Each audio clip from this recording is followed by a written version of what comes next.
And welcome back, folks. Today we take a closer look at the old City Hall building in Superior, Wisconsin, supposedly built in 1890. The Trade and Commerce Building in Superior was built in 1890 by railroad owner Henry D. Minot.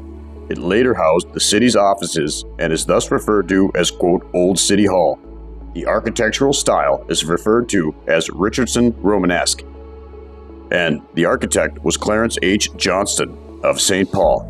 The structure is built out of sandstone blocks from the Kettle River Quarry near Sandstone, Minnesota. This building features a marble stairwell, extensive natural woodwork, iron grillwork, and large sunny rooms. It housed Superior City Hall from 1904 to 1970. And folks, I had a heck of a time finding construction dates on this building. There was nothing published in any books.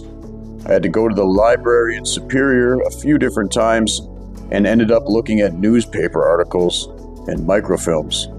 So today I'm going to read the official history from a newspaper article that was printed recently. And this is directly from the Superior Telegram, July 24th of 2020. The five-story sandstone structure was built in 1890 by Henry Minot, director of the Eastern Railway Company of Minnesota, an affiliate of the Great Northern Railway line. The walls, according to the nomination form, are 3 feet thick at the base.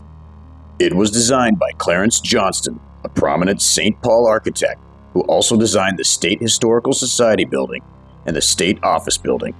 The Trade and Commerce building was built to house offices for the grain industry, but never did due to Minot's death shortly after construction was complete. For the next few years, the building housed various offices, the court, and the public library, but was never fully occupied. In 1904, the city of Superior bought the structure for use as City Hall. The building cost $115,000 to construct, but the city only paid about half of that, according to the National Register of Historic Places nomination form. During the years it served as City Hall, the building was the center of much of Superior's community activity. A large 2-story wing was added to the north in 1918 to house the police station and jail. And here we start with the weird historical anomalies.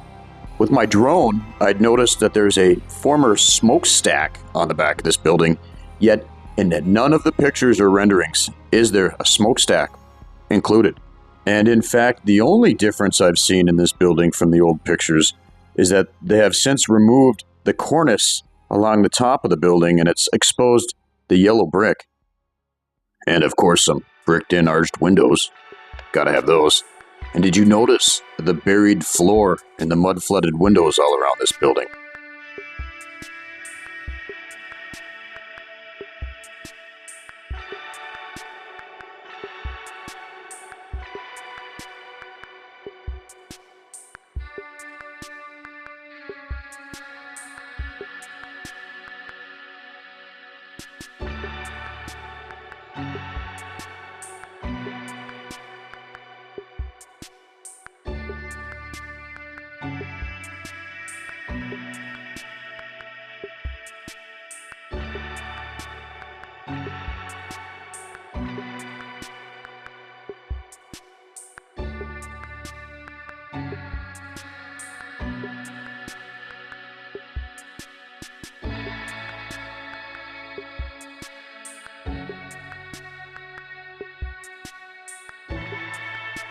Well, let's take a peek inside.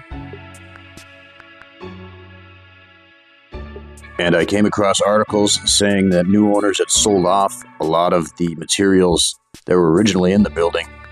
But with what's left, you can tell it's still beautiful old world materials with multiple different types of colored marble and fine hardwoods.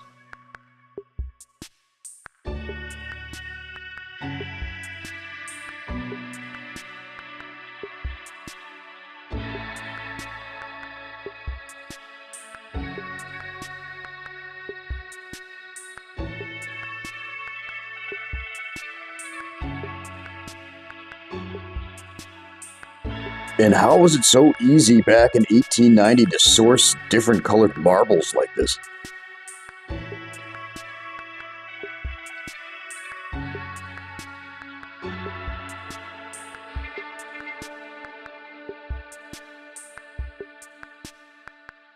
And of course, you've got to have the beautiful ironwork railings and stairwell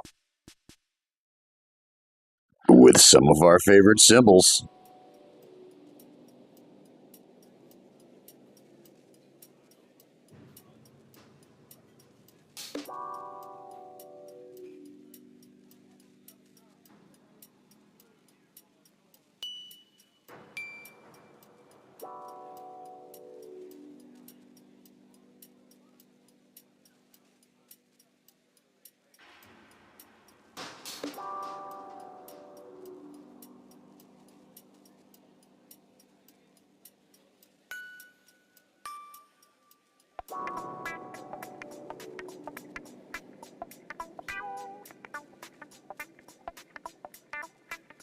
And this doorway takes you through to the old police station.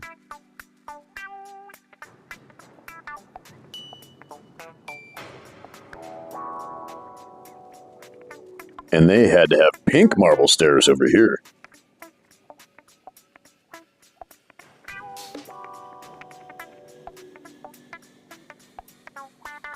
And they tell us this two-story wing was added in 1918 as a jail and to house the police.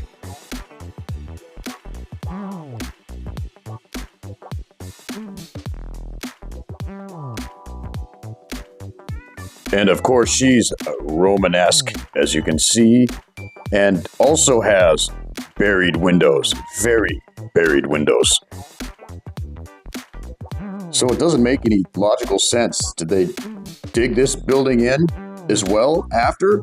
And if so, why? Or is it more likely that these buildings were together when they were mud flooded and we rediscovered them? I mean, look how deep these window wells are. And look at these cheap covers we've made for them. We just purposely design our perfect buildings to flood, you know.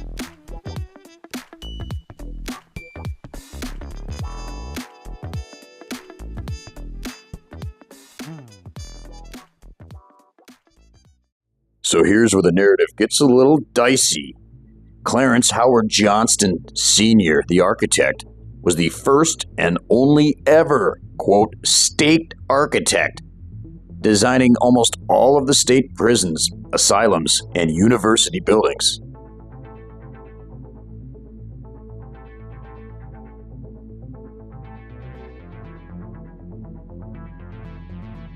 And then we have the newspaper archives from the 1890s.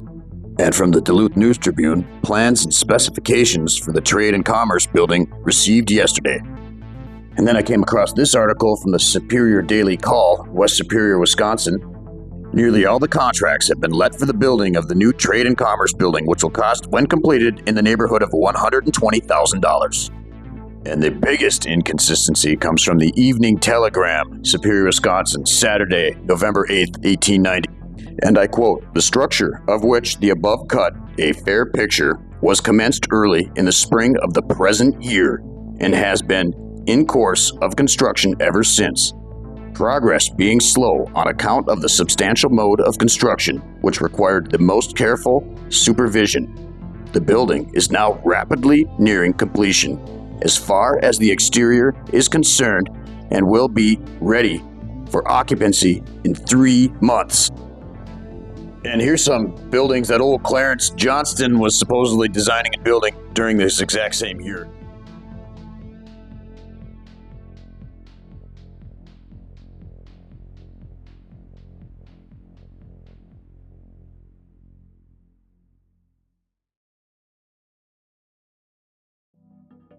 So following the timeline in these newspaper articles, we have a May 6th of 1890, the permits are given to build the building.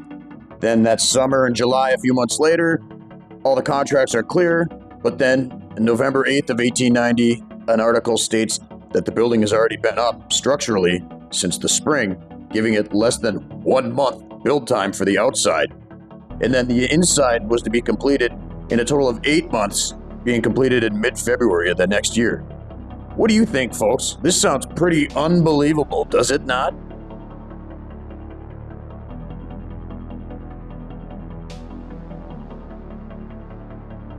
Be sure to leave your comments down below. And again, thanks for watching. Please like, share, and subscribe.